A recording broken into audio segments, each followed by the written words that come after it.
小姑子意外怀孕生子，婆婆骂我是不会下蛋的母鸡，要将小姑子的孩子过继给我，逼我辞掉工作，在家带孩子，拗不过老公一家，当牛做马，伺候小姑子坐月子。我稍有不从，被老公给开车撞死。幸运的是，我重生了，亲情长相守，真情在人间。大家好，我是秋兰，欢迎观看《真情人间》。我重生了，重生在婆婆闹着自杀，要我辞掉工作。小雪，你考虑的怎么样了？我缓过神，意识到自己重生了，看着站在楼顶的婆婆，又看了看不远处比我婆婆还要高的栏杆。前世自己他妈的就是傻，竟然会真的担心婆婆会自杀。这么高的栏杆能爬得过去，也是见鬼了。很显然，婆婆是做给周围邻居看的。前世婆婆也是这么闹着自杀，我被周围的人指指点点，最后被迫回家伺候意外怀孕生子的小姑子坐月子。考虑？不需要考虑，我凭什么要听你的安排？况且小姑子也有婆家，她要是带不了，为何不送给婆家人带？我抬起头，笑脸盈盈地看着不远处假装跳楼的婆婆。她做这一切完全是为了逼迫我回来，名义上是不想聘请月嫂，实际是这个孩子原本就是我老公的孩子。可惜之前临死前才知道这个孩子原来是我老公。小姑子并不是老公的亲妹妹，而是从小抱养回来的。这家子将消息摁得死死的，还说小姑子的男人是个混社会的，没有经济实力，所以硬逼着两人离婚了。当初家里那闹了这么大的事情，老公一家子都没让我参与。现在想想，怕老公和小姑子早就暗度陈仓了。你怎么这么恶毒？月月都离婚了，你还提这些伤心事做什么？离婚，这孩子也是人家的。再说，这请个月嫂，最起码也要1万左右。婆婆，你不打算请月嫂，是想将每月1万打到我的账户上吗？小雪，你是这孩子的舅母，这一家子谈钱不是伤感情吗？你也说了，我是孩子的舅母，又不是孩子的母亲，为何要我辞职？再说，你可以让你儿子辞职啊，这哪有让男人辞职在家带孩子的？这不得让村里人看了笑话。是啊，你儿子1个月3000，自己都不够花，怎么补贴家里？家里的柴米油盐哪个不要钱？小雪，我可告诉你，这孩子是我张家的孩子，以后他就是我孙子。我撇了撇嘴角，心里波涛汹涌。这是终于承认了吗？前世婆婆老公为了不愿花那1万多块钱的月嫂费，让我辞职在家照顾小姑子，美名其曰让我顺带休息休息，好好在家备孕。我辞职后，婆婆和公公也搬到了我家，说是舍不得外孙，实际是怕我照顾不好他们的闺女、孙子和宝贝儿子。刚开始有点矛盾也就罢了，但后来他们的本性就暴露出来了。婆婆整日里跳广场舞，公公整日出去跟别人下棋，他们就跟个甩手掌柜一般。有亲戚来看小姑子，礼金和补品都给了小姑子，而我从早上买菜一直忙到晚上，却吃不上一口热乎的饭菜。他们却吃得心满意足，坐在沙发上聊天。小姑子抱着孩子，眼底满是柔情地看着我家老公。我有点不爽，闹情绪，让老公去收拾。婆婆阴阳怪气地抓住老公的手：“你都不挣钱了，还不收拾？难道要我儿子白养你？”我眼角泛红，当初是你们让我辞职照顾小姑子。对呀，可是结果呢？这孩子整日里哇哇大哭，吵得我们睡都睡不着，月月都瘦了1圈了。你也不买点好的给月月补补。婆婆理直气壮，我拉回思绪：婆婆，你要跳就跳吧，我是不会辞职的。你再不跳，一会你儿子回来，你可就不用跳了。我正在房里看书，老公气势汹汹地冲到我的面前，拿走我面前的书。我愣神间，见他直接将我手里的书丢向了窗外。我看着他愤怒的脸色，平静地看了一眼。你做什么？淡淡地问了一句。小雪，你跟妈说了什么？老公铁青着脸，身上的衣服皱巴巴的，很显然刚刚应该去过跳楼现场了。我很想问一句，跳楼现场好不好看？我说了什么？我平静地问道。妈现在在闹着跳楼。老公气急，上来就要揍我。跳了吗？我伸手抓住了老公的手臂，淡定地吐出3个字来，瞥了眼墙上的时钟，都过去半小时了，还在闹腾呢。要是在前世，我自然是不敢反抗的，而且还会乖乖地跪在这一家人面前道歉。但我是从地狱里走过一回的人了，也明白这真心是换不回真心的。这一家子原本就是恶魔，想要将恶魔变好人，怎么可能？你这个毒妇，你怎么可以撮合妈去跳楼？杨科的脸臭得比死还臭，可能是没有想到我会反驳他。是你妈自己想要跳楼，关我什么事情？我陈述事实，但是我知道老公是不会相信我的话的，肯定是你说了什么，妈才会闹着跳楼的。我说了什么？哦，对了，你妈舍不得月嫂的费用，让我辞职在家伺候你妹坐月子。我妈说错了吗？月嫂的费用要1万多，我妈舍不得钱。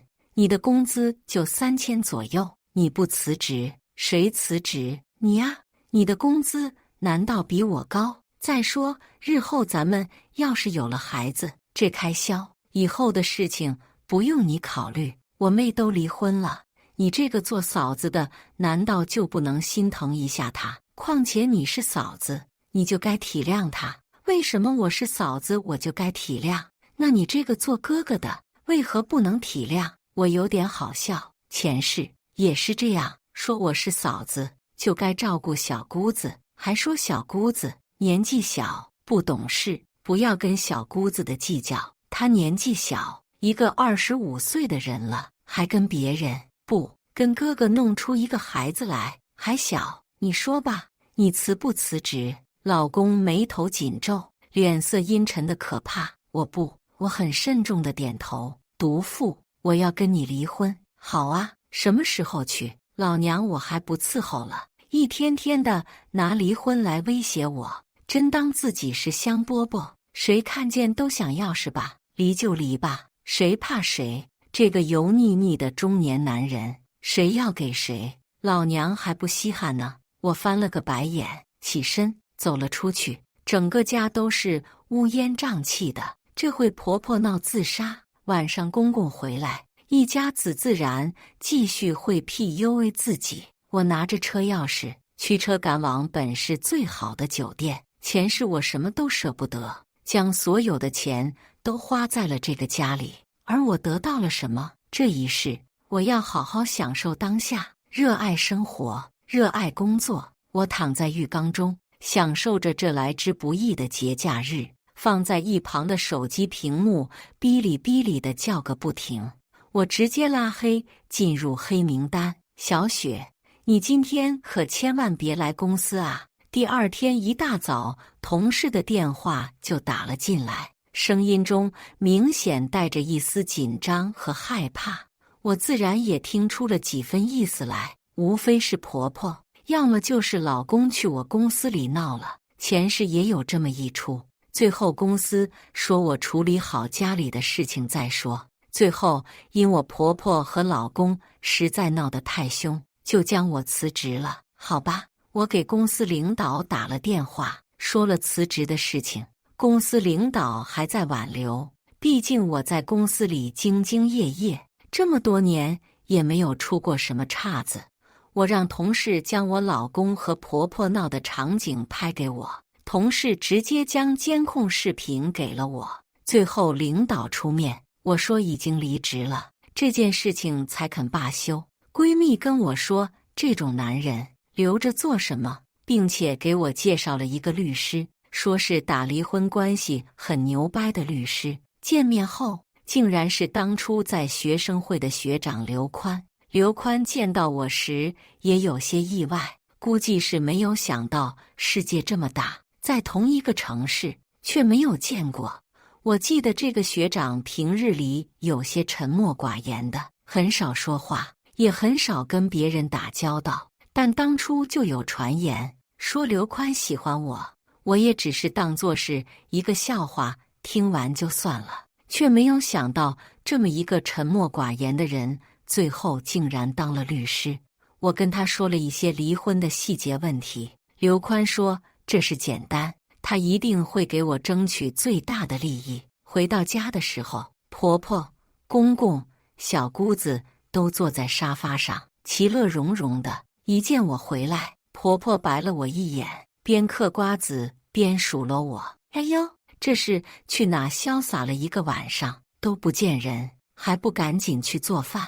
你想饿死我们？还有这孩子也饿了，你给孩子做点辅食。”因为他们知道我现在已经是一个没钱、没地位、没工作的女人了，饿了不是有婆婆你吗？我又不是孩子妈妈，凭啥要我给孩子做吃食？我淡淡的回怼了回去，看了屋内的几人一眼，白了白眼，不再搭理这些人，缓步走进卧室。你这个白眼狼，你这个没良心的，你也不想想，你现在都已经没了工作，以后都要靠我儿子养着，你也好意思在我面前蛮横？我还是第一次见到有人毁了别人的工作，还说得这么冠冕堂皇的。前世我也是被他们闹得没了工作，只能回来伺候他们。结果杨科每个月就给我500块钱生活费，要我照顾一家人的吃喝。婆婆每天都要吃肉，公公每天都要有下酒菜，孩子每日都要喝奶粉，还有各种衣服、尿不湿，小姑子喝的鸡汤，还要加上虫草等，都要我掏钱买。前世稍有不顺就被公婆拳打脚踢，这一世我才不会那样傻，自己挣钱自己花不香吗？我的工作没了，是谁造成的？我不咸不淡地回怼了一句：总之你现在就是没有工作，既然没有工作，伺候一家人难道还委屈了你？婆婆就靠你儿子那1月3000的工资，你以为能养得活谁？还想我伺候你们？还有你们也不出去打听打听，现在月嫂1个月1万，月嫂加保姆至少得15000吧？托你们的福，我没了工作，但我可以去当月嫂啊！我在婆婆的震惊中走进了卧室，门外传来了小姑子杨柔的声音：“妈，你跟她置什么气？她不做饭，咱们就出去吃。外面大厨做的饭菜可比她做的好吃100倍呢。好好好，咱们出去吃。”于是家里只剩下我一个人了，不，还有一个未满月的孩子。这一家人出去吃饭，竟然将孩子丢在家里，不知是当妈的粗心，还是故意的。所有人都走了，我里面叫人过来装监控，等他们回来的时候，我正巧在家看看监控的效果如何。晚上的时候，杨科喝得烂醉如泥的回来，我在监控里看着杨柔扶着杨科进了屋，一进屋就迫不及待在门口颠鸾倒凤，我的心慢慢的下沉。隔壁屋里的孩子一直在哭，却没人管一下，直到婆婆实在受不了孩子的哭闹，出门刚打开灯，就见到在客厅里纠缠在一起的2人。你们做什么呀？婆婆急忙过去就要拉开2人，这可真是热闹啊！随之我却出现在了大厅里，静静地看着这一幕。嫂子，你别误会，哥哥喝醉了，刚刚我们是不小心摔倒在沙发上的。杨柔连忙推开杨科，紧张地解释。杨科的酒也醒了一半，很显然没有想到我会回家住。来，赶紧进屋去。婆婆里面将小姑子拉了起来，让小姑子赶紧进屋。杨科立马嘻嘻哈哈地拉着我的手，坐在了沙发上，跟我解释。老婆，你听我解释。好，麻烦你好好解释解释。我忍着恶心，和杨科坐在一起。当初是怎么眼拙看上这个男人的？这些年来所受的委屈，仿佛在这一刻都压抑在了心底。老婆，你也看到了，我今晚陪客户喝醉了。老婆，我刚刚只是将妹妹当成了你，所以你不要生气了好不好？杨科拽着我的手，在他的手心里把玩着。我知道你不是故意的。我点点头。去洗澡吧。我点点头，回了屋，不再管沙发上醉酒的杨科。要是在之前，我还会将杨科扶着去浴室，给他放好洗澡水，还给他煮醒酒汤。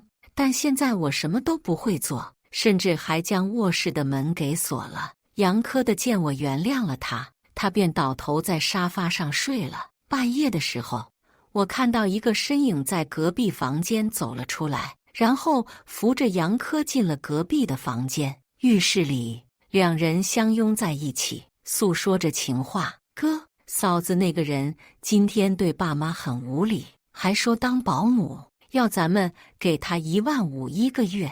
这些日子你最好别惹你嫂子，她现在没了工作，还在气头上。哥，你什么时候跟他离婚啊？但他手里有钱，咱们得好好的将你嫂子身上的钱骗出来，日后他没钱，自然会对咱们言听计从了。我听着手机里传来的暧昧声音，前世他们就是这样一次次的花光了我钱，最后我走投无路的时候，只能乖乖的伺候他们。第二天，他们确实对我很好，婆婆特意亲自做了早膳，公公和老公一大早就出去了，小姑子在自己房间里坐月子。今天孩子倒也安静。小雪，醒了呀？来尝尝，这是我给你做的早膳。不了，我约了闺蜜逛街，要迟到了。我抬起手看了看手腕上的表，那把牛奶喝了。婆婆的脸色立马垮了下来，但还是殷勤地送上牛奶。婆婆，牛奶这么金贵的东西，还是留给你闺女喝吧。我讽刺了一句后，领着包出了门，叫了车，直奔跟刘宽约好的咖啡厅。当然，我先去跑了一趟医院。昨晚给小哲儿喂奶的时候，我就拔了孩子一根头发，在床上找到了杨科的头发，将两人的头发一并送检。刚跟刘宽结束话题，刘宽说想约我看电影，我拒绝了。我知道刘宽的暗示，但是我现在正在收集证据，准备离婚，而且我也不准备继续下一段婚姻的打算。等待鉴定结果需要2天的时间，我却接到了小姑子住院的消息，半夜腹痛，要我送她去医院。我当然知道是怎么回事，不就是个腹痛吗？忍忍就过去了。现在咱们家里就杨科一个人挣钱，全家人都等着这么点工资过日子呢。再说这孩子一天到晚都是花销，奶粉、尿不湿什么的，不是钱。我冷冷地看着家里这混乱的局面，将之前他们怒对我的话对了回去。你怎么这么无情的？她好歹是我妹妹，你怎么可以见死不救？要死了吗？我冷笑一声。前世她被这一家人关在了门外，受了凉，家里也一个给我倒杯茶的人都没有。我高烧40度，最后还是自己强撑着打了120，被120接走的。如今他们的宝贝闺女生了病，一家子跟陀螺似的，着急得很。果然在他们眼里，我永远是外人。钥匙，杨科伸手问我要钥匙，我看了杨柔一眼，原本想拒绝，但让他们知道真相也好，将钥匙丢给了杨科。我继续回卧室睡觉了。第二天，一家人脸色都不好的回来了。我知道杨柔肯定是跟杨科勾三搭四后引起的感染，他们自然是不会告诉我的。我从杨科那里拿过车钥匙，开车，却发现车上的油竟然用没了。杨科这个家伙用了车竟然不给我加油，果然是抠门的家伙。我索性打车去了医院，果然家里的小侄儿确实是杨科的。虽然早就知道结局了，但心还是沉到了谷底。我将这些资料拿给了刘宽，刘宽说有了这些资料，打官司离婚可以争取到最大的利益，但我并不想让他们就这么好过，所以我也没有再继续提离婚的事情。回到家，家里已经闹得鸡飞狗跳了，但毕竟杨柔是公婆收养的孩子，手心手背都是肉，也没有多说什么。奇怪的是，婆婆开始巴结我了。我知道他们手里没钱了，是在算计我手上的钱了。前世我就是傻乎乎的将钱全部拿出来，用于家里的花销。等我没钱了，全家人就不把我当人看了。小雪，我妈今天做了你最喜欢吃的菜，你好歹也出来吃一口，给妈一点面子。我躲在房间里，杨科开门进来，语气有些不善，而我只是淡淡的看着他，看得他有点发虚。那，你饿不饿？要不我给你端进来。杨科心虚的摸了摸鼻子，一脸的讨好，面对我的眼神，也不知道是不是意识到我跟之前不一样了。不必了，我在外面吃过了。我依旧将目光落在面前的电脑上，虽然名义上是被公司辞退了，但实际上我是在家里工作，而且我的月薪确实是3000，但那是底薪，他们并不知道我有奖金，而且成交一单客户，我基本上可以拿到1万奖金，而且马上就能拿到季度奖呢。杨科不再说话，而是用力地关上门。在他眼底，他已经低声下气跟我说话了，我却还是冷着脸，丢了他的面子。他在等着我示弱，等着我去哄他，跟他和好，然后就可以名正言顺地跟我要钱了。我前世就是傻乎乎地相信这个男人的花言巧语。小雪，这不吃饭怎么行呢？这身子熬坏了，怎么给我家生大金孙呢？这个时候，婆婆进来了，一进来也改变了之前那种嚣张的说话方式，反而关心起我来了。你的大金孙不是有人给你养着吗？我反问。那可不一样，那是我外孙，怎能和金孙比？这金孙那得从你的肚子里出来才算。婆婆皮笑肉不笑的假笑，看得我毛骨悚然。我知道我不拿钱出来，这家人绝对是要搞事情的，但我哪会乖乖拿钱出来？婆婆，我现在没有工作，怎么可能养得起2个孩子？况且家里还有这么多张口等着吃饭呢，总不能天天喝西北风吧？你那个辞职公司难道没有给你违约金吗？这老太婆去公司大闹，还想公司给违约金？哦，你不说还忘了，现在我还欠公司10万的违约金呢。婆婆，你说我一个不上班的女人，怎么付得起违约金？我假装落泪，楚楚可怜道：你说什么？你要赔公司10万的违约金？婆婆被我的话吓到了。对呀，婆婆你不知道，那天原本我是约了客户谈生意的，谈成一笔可是有10万的奖金，但因你们去我公司里闹腾，这10万的奖金自然没了不说，还给公司带去了100万的损失。现在公司只让我赔10万，也算是对我仁至义尽了。我说的有模有样，有鼻子有眼的。其实我说这些都是想让婆婆敦促杨科跟我离婚。我知道上次杨科说离婚只是气话，我毕竟还有利用价值，但现在我要逼着杨科跟我离婚。果然，杨科在听到婆婆的话后，不敢置信地冲进来质问我：你跟我妈说的话是真的？你以为我想骗你，弄个假的糊弄你？我将公司的违约合同递给了杨科，幸好我早就准备。杨科看完后脸色黑得厉害：穆小雪，咱们离婚。杨科，这债务本来就是你跟你妈弄出来的事情，现在要追责了。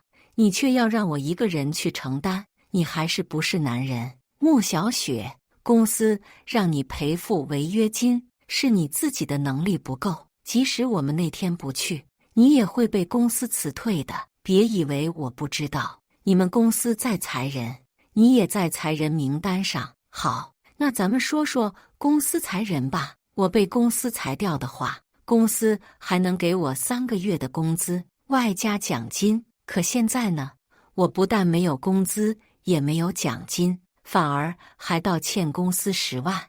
而且咱们现在还没有离婚，算是婚内财产，所以你得帮我还钱。穆小雪，你想得美，这原本就是你的问题，我是不会帮你解决的。明天民政局离婚。好，你竟然这般绝情，但也休怪我不客气。我撂下狠话，开始收拾自己的行李。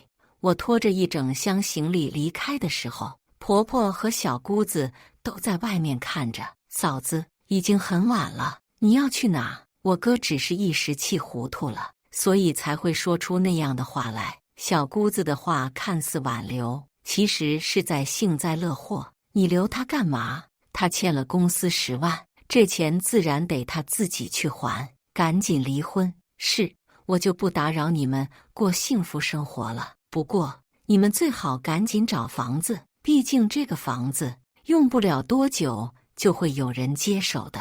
你说什么？这房子不是我儿子的吗？那你得问问你的月薪3000的好儿子是怎么买得起这套房的。而且我欠了债，我要是还不上的话，这房子就会被银行拿去拍卖的。我说完，拉着行李箱离开，身后传来婆婆激动地质问杨科的声音，而我则是头也不回地离开。给闺蜜打了电话后，让闺蜜过来接我。在等待的时间里，接到了刘宽的电话。你还好吧？今天顺利吗？刘宽的声音里透着一股担忧。现在我路边，让我闺蜜来接我。我的泪水在眼底打转。你站在那里别动。刘宽的声音很温柔，仿佛跟他的名字一样，有着一股安全感。好。随后一辆车缓缓地开到了我的身边。你怎么会在这里？我有点惊讶，正巧路过，看到一只小可怜在路边，所以就上来看看，却没有想到竟然是学妹你。上车吧，这么晚，路上不安全。我叫了白依依来接我。这个时候，白依依的电话打了进来。小雪，我让刘学长去接你了，你乖乖地站在那里别动哈。我有点狐疑，难道这一切是2人串通好的？但是这个时候，我也来不及多想了。我有点累，吵架也是挺花力气的，而且我还没有吃饭，肚子饿得咕噜噜的直叫。我有点不好意思地上了车。那就麻烦学长了。什么麻不麻烦的？咱们去吃点东西，正巧我也饿了。好，我有点拘束，有些畏手畏脚的。要不咱们就去学校旁边的那个美食街怎么样？我前些日子去过，还挺热闹的。我记得你最喜欢吃那里的烧烤，尤其是烤肉之类的。那里有点远了吧？我下意识地回道。其实我还挺怀念之前在学校的那段时光的。那个时候该吃吃该喝喝，什么烦恼都没有。还好刘宽开了暖气，我坐在后座，迷迷糊糊的睡着了。我是被周围热闹的叫卖声吵醒的。学长到了，你怎么也不叫醒我？刚到而已。刘宽说完，递过来一堆烤肉。这也叫刚到？眼底浮起一抹感动来。之前和杨科在一起，他总是说这个不能吃，那个不能吃，其实说白了就是抠搜，不舍得在我身上花钱。而他的妹妹却想吃什么就吃什么。果然，一个女人有没有嫁对男人，就给看那个男人对你的付出有多少了。我结果学长递过来的烤肉，吃了一口，泪水在眼底打转，还是之前的味道。当初我们几个学生会的人，每次完成一个重大任务的时候，都会拿着老师的补贴金来这里吃一顿。犒劳一下自己，要不下去转转？刘宽提议道。好，我点头。下了车，看着人来人往的少男少女，不由得想起了那个时候的我们，我却为了一个渣男，放弃了我的星辰大海。逛完街，刘宽送我去了酒店。走廊上，我跟刘宽说了，我想要先租个房子，等之前的房子卖掉后，我想申请去别的分公司工作，难道就不能留下来吗？刘宽支支吾吾了好久，才吐出这么一段话来。我有点犹豫，这个地方是个伤心的，我不想留了。好，我陪你。刘宽见我犹豫，不再逼迫我。其实学长不用的，小雪，我希望你可以慎重考虑一下我。我年薪100万，是事务所里最年轻的律师，你不用担心我被炒鱿鱼，因为我是公司老板。还有，以后咱们在一起，你到哪我就到哪，我绝不会让你受半点委屈。其实我早就喜欢你了，只是我那个时候嘴巴笨，不敢跟你说话，只能将这份感情埋藏在心底。现在终于有机会了，我不想再错过了。小雪，我从第一眼见你的时候就喜欢上你了，可惜命运捉弄人。不过现在我还有挽救的机会。面对刘宽的一番表白的话，我一时间无法回答。这个在学校里沉默寡言的少年，竟然早就对我起了心思。他要是当初在学校里勇敢一点，也许我那个时候真的会答应和他交往试试。我可以给你时间考虑，但我希望不要太久。好，我红着脸进了房间。第二天要赶回去跟杨科办理离婚手续。第3天打开门后见到刘宽的时候，我还有点震惊。你这么早就来了？不，我昨晚睡你隔壁，毕竟今天是重要的日子，咱们还得赶回去，来回跑太麻烦了，所以我就住下来了。我这才想起，我们住的酒店在大学城附近，刘宽是我的律师，一起回去也好，以免发生变故。我和杨科的离婚手续办得很顺利，杨科像是瘟神一样，迫不及待跟我撇清关系，目的是不想跟我有太多牵扯。因我在进民政局之前叫上了刘宽，找杨科谈了关于他婚内出轨的事情，所以杨科被迫跟我离婚，而且是净身出户。小雪，我看日后还有谁要你这双破鞋。两人走出民政局的时候，杨科狠狠地想要在我面前甩脸色。是吗？这么好的媳妇，我要了。这个时候，刘宽走了过来，伸手牵住了我的手。你不是他的律师吗？小雪，你诈我！杨科意识到被骗以后，恶狠狠地看着我。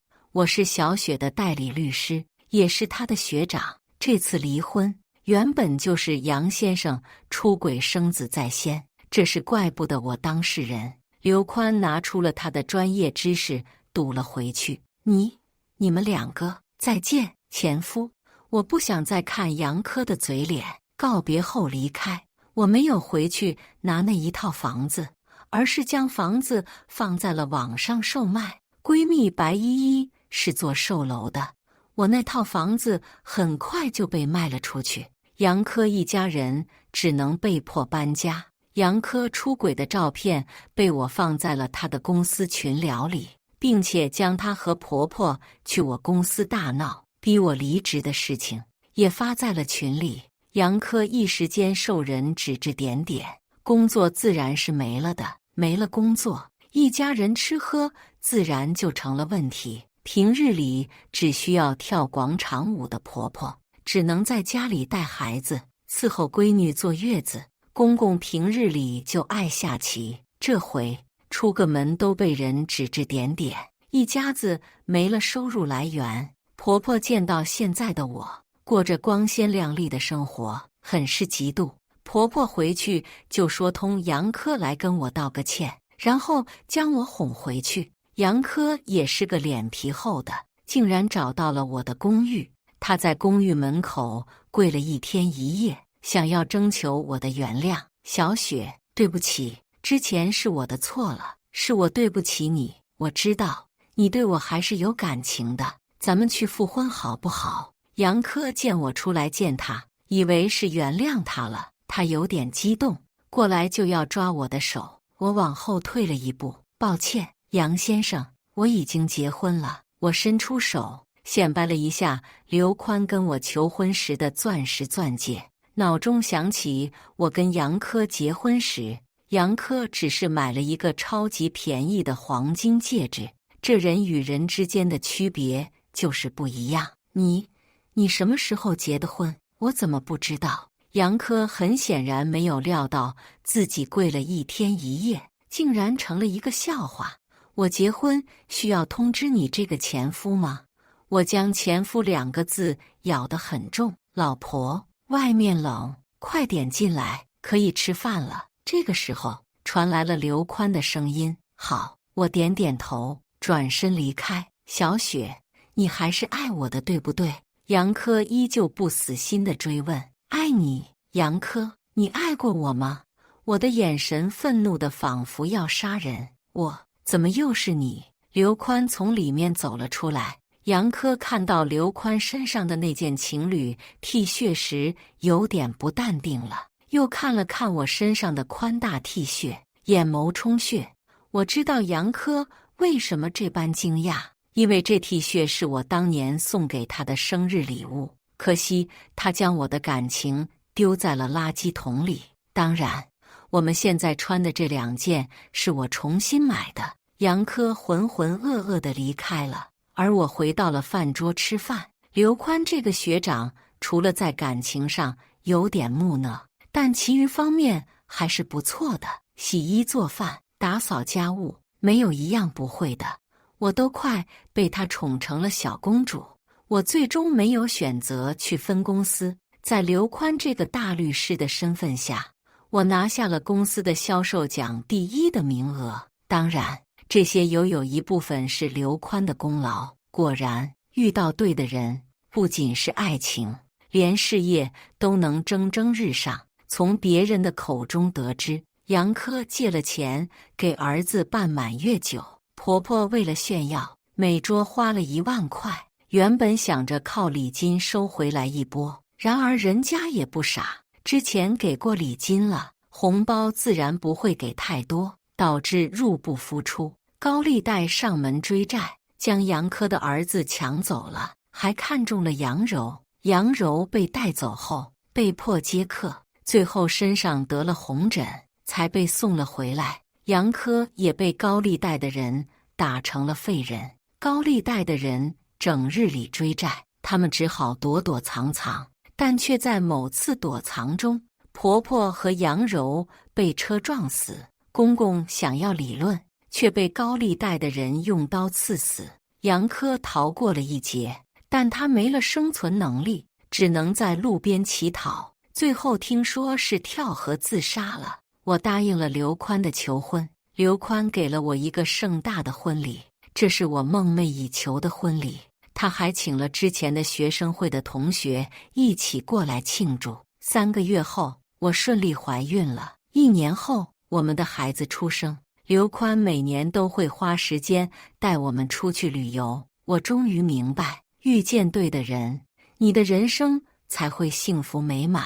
幸好我重生回来了，这次我彻底地改变了我的结局。感谢大家的观看。欢迎大家在下方评论区讨论。如果你喜欢这类故事，记得点击订阅《真情人间》，并分享给更多的人，这会对我帮助很大。再次感谢大家的观看。